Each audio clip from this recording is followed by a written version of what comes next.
सो hi everyone. तो students, आज की इस क्लास में हम डिस्कस करने जा रहे हैं पैराजम्बल्स, राइट। और पैराजम्बल्स आपको पता है कि जैसे एसबीआई का जो एग्जाम है या जो बैंकिंग एग्जाम्स होते हैं उसके लिए बड़े इंपॉर्टेंट रहते हैं। ठीक है। नो डाउट ये एसएससी के एग्जाम्स में भी रीअरेंजमेंट आती है और सीडीएस जो डिफेंस के एग्जाम्स होते हैं उसमें भी पैराजम्बल्स पूछे जाते हैं।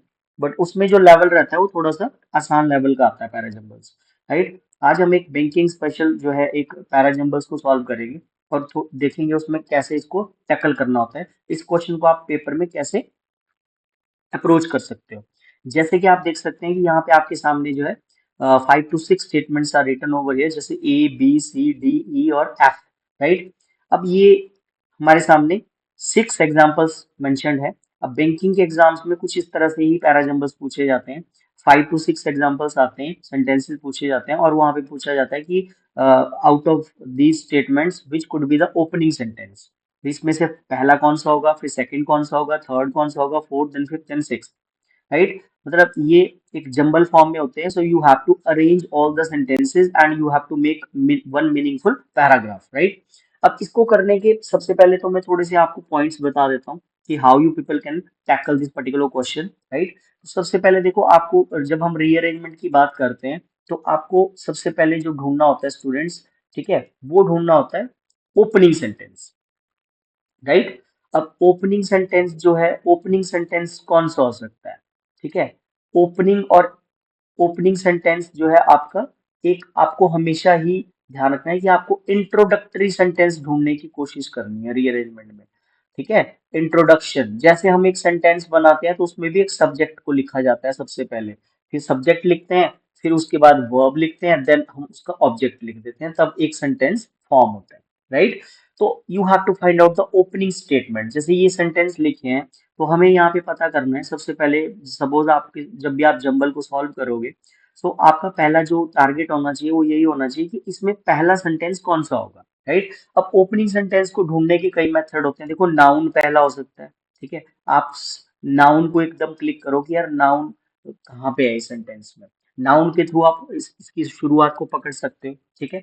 अब नाउन के थ्रू नहीं पता लग रहा है तो आपको ना एक ऐसा सेंटेंस ढूंढना पड़ेगा जो अपने मीनिंग में क्या होता है, इंडिपेंडेंट होता है, ठीक है। दो तरह के वाक्य होते हैं इंग्लिश में, दो तरह के सेंटेंस होते हैं लैंग्वेज के अंदर, एक होता है डिपेंडेंट और एक होता है independent, right. One is dependent sentence and another is independent sentence, right.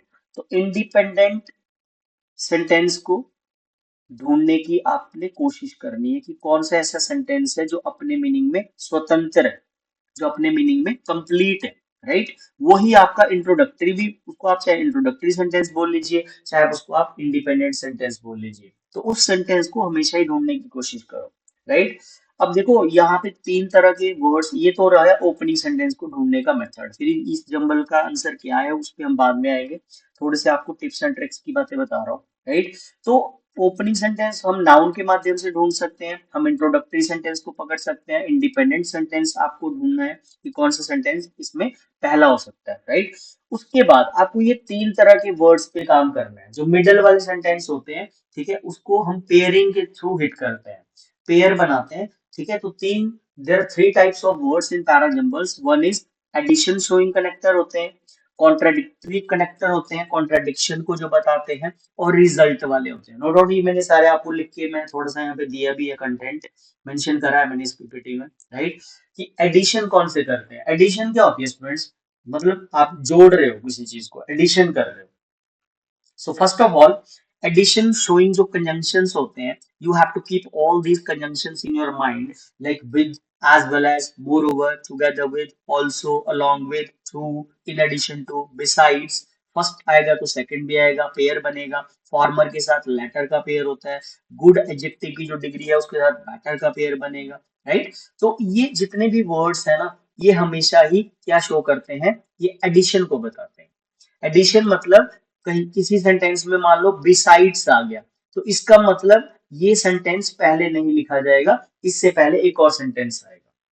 ये सेंटेंस हमेशा ही, ये जो एडिशन वाले सेंटेंस होते हैं, जब भी ये किसी सेंटेंस में आएंगे तो ये डिपेंडेंट सेंटेंस को डिनोट करेंगे, इनका अपना कोई मीनिंग नहीं होगा। ठीक है, तो ये डिपेंडेंट स्टेटमेंट को इंडिकेट करते हैं, तो इनसे पहले एक सेंटेंस लिखा जाएगा, फिर उसके बाद ये वाली स्टेटमेंट लिखी जाएगी जिनमें ये यूज होंगे, राइट। तो ये आपको हमेशा एक पेयर बना के देते हैं, ठीक है, ये डायरेक्टली आप इनको नहीं लगा सकते, ठीक है। जैसे देखो मैं ऑल्सो पे एक एग्जांपल देता हूँ, मैंने बोला the government has also provided food grains to the farmers, the government has also provided food grains to the farmers. तो इसका मतलब है कि गवर्नमेंट ने फार्मर्स को फूड ग्रेन्स भी प्रोवाइड किया है, तो इट मीन्स कुछ और भी प्रोवाइड किया होगा, मतलब इससे पहले एक सेंटेंस आएगा ना, तभी तो ये आएगा द गवर्नमेंट वाला जो मैंने बोला, राइट। तो मतलब ये हमेशा ही जोड़े बना के देते हैं और इनको डिपेंडेंट सेंटेंस की कैटेगरी में हम रखते हैं। दूसरे टाइप के वर्ड्स के ऊपर चलते हैं, दैट इज कॉन्ट्राडिक्शन। अब कॉन्ट्राडिक्शन को इंग्लिश में क्या बोलते हैं स्टूडेंट्स? अपोजिशन। अपोजिशन क्या होती है कि मतलब अगर स्टेटमेंट, पहली स्टेटमेंट पॉजिटिव में चल रही है, प्लस में चल रही है, फिर आप ये कॉन्ट्राडिक्टरी कनेक्टर यूज कर रहे हो, बट लगा रहे हो, आप हाउएवर यूज कर रहे हो, दो लगा रहे हो, ऑल्दो लगा रहे हो, डिस्पाइट लगा रहे हो, इन स्पाइट ऑफ लगा रहे हो, कॉन्ट्रेरी लगा रहे हो। जैसे देखो मैंने एग्जांपल भी दिया है यहाँ पे, बट है मिडिल में, राइट। अब हमने बोला she is well of, well of एक फ्रेज होती है विच मीन्स रिच, एफुलेंट, वो अमीर है, लेकिन फिर हमने मिडल में क्या किया, हमने कॉन्ट्राडिक्टरी कनेक्टर डाल दिया बीच में, जो कि क्या है, बट है। और बट के बाद हमने क्या बोला, निगार्ड। निगार्ड मतलब जब स्टेटमेंट प्लस में होती है ना, तो रिजल्ट हमें माइनस में देना पड़ता है। जब हम मिडल में बट लगाते हैं, हाउएवर लगाते हैं, ऑल्दो लगाते हैं, अब अगर स्टेटमेंट में सिचुएशन पहले माइनस में है तो फिर रिजल्ट प्लस में जाएगा। इसी चीज को इंग्लिश में कॉन्ट्राडिक्शन बोलते हैं, अपोजिशन बोलते हैं, राइट। तो ये होते हैं कॉन्ट्राडिक्टरी कनेक्टर, इनका भी थोड़ा सा आपने ध्यान रखना है। और भी होते हैं इस लिस्ट में, नेवरदलेस है, नॉनदलेस है, नॉट विद स्टैंडिंग है, ये सारे अपोज करते हैं सेंटेंस को, राइट। और फिर थर्ड टाइप का जो वर्ड्स होते हैं वो होते हैं रिजल्ट वाले। रिजल्ट वाले कौन से वर्ड्स होते हैं स्टूडेंट्स? जो हमेशा ही एंडिंग सेंटेंस को हिट करेंगे।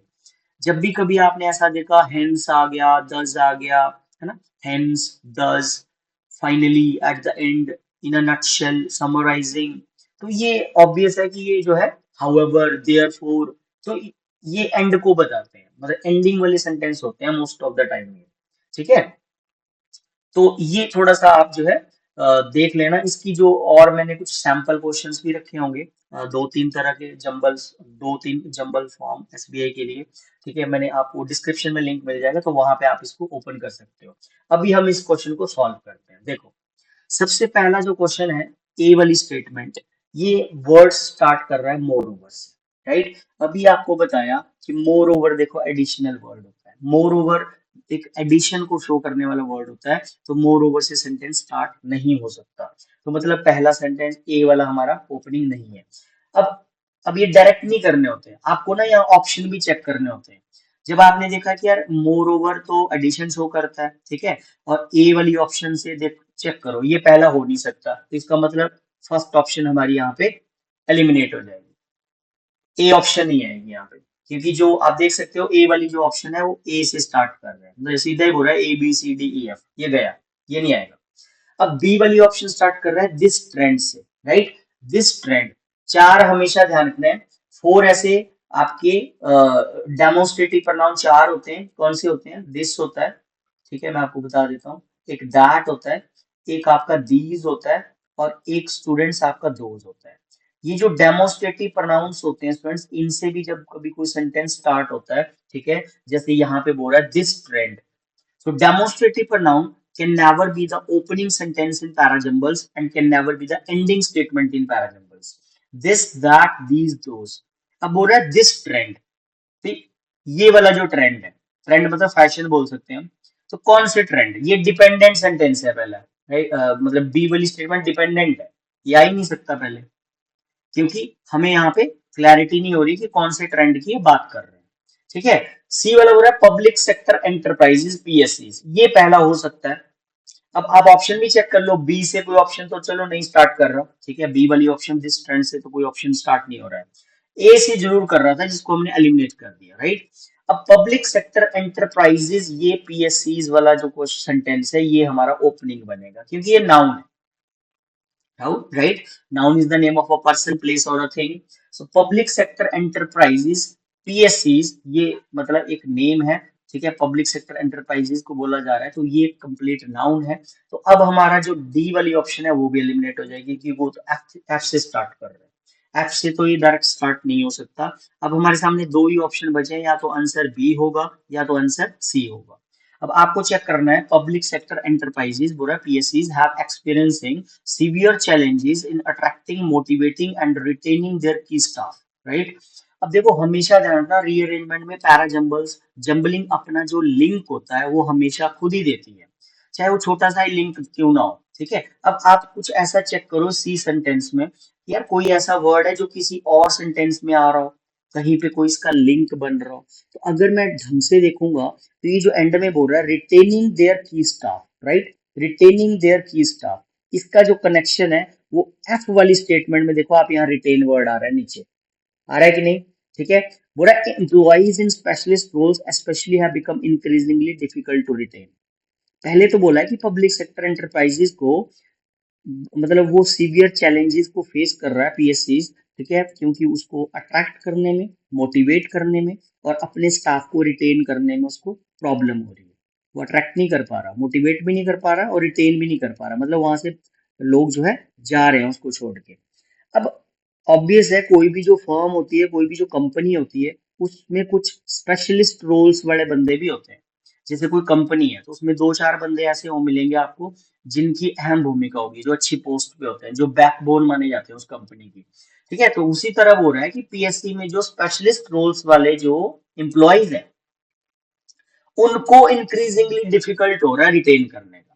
तो सी के साथ एफ का कनेक्शन है, राइट, सी के साथ एफ का कनेक्शन है।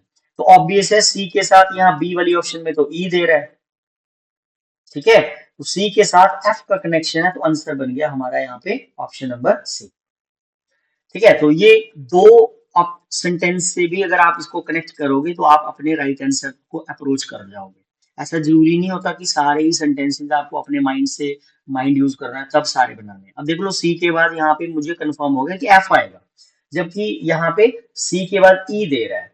अब सी के बाद ई अगर मैं लगाता हूँ तो पूरा वन रीजन इज दैट, तो ये डायरेक्ट रीजन पे आ रहा है। अभी कौन से रीजन की बात हो रही है, तो सी के बाद यहाँ पे ई नहीं आ सकता, सी के बाद यहाँ पे अंडरस्टूड कॉन्सेप्ट है कि हमारा एफ आएगा, राइट।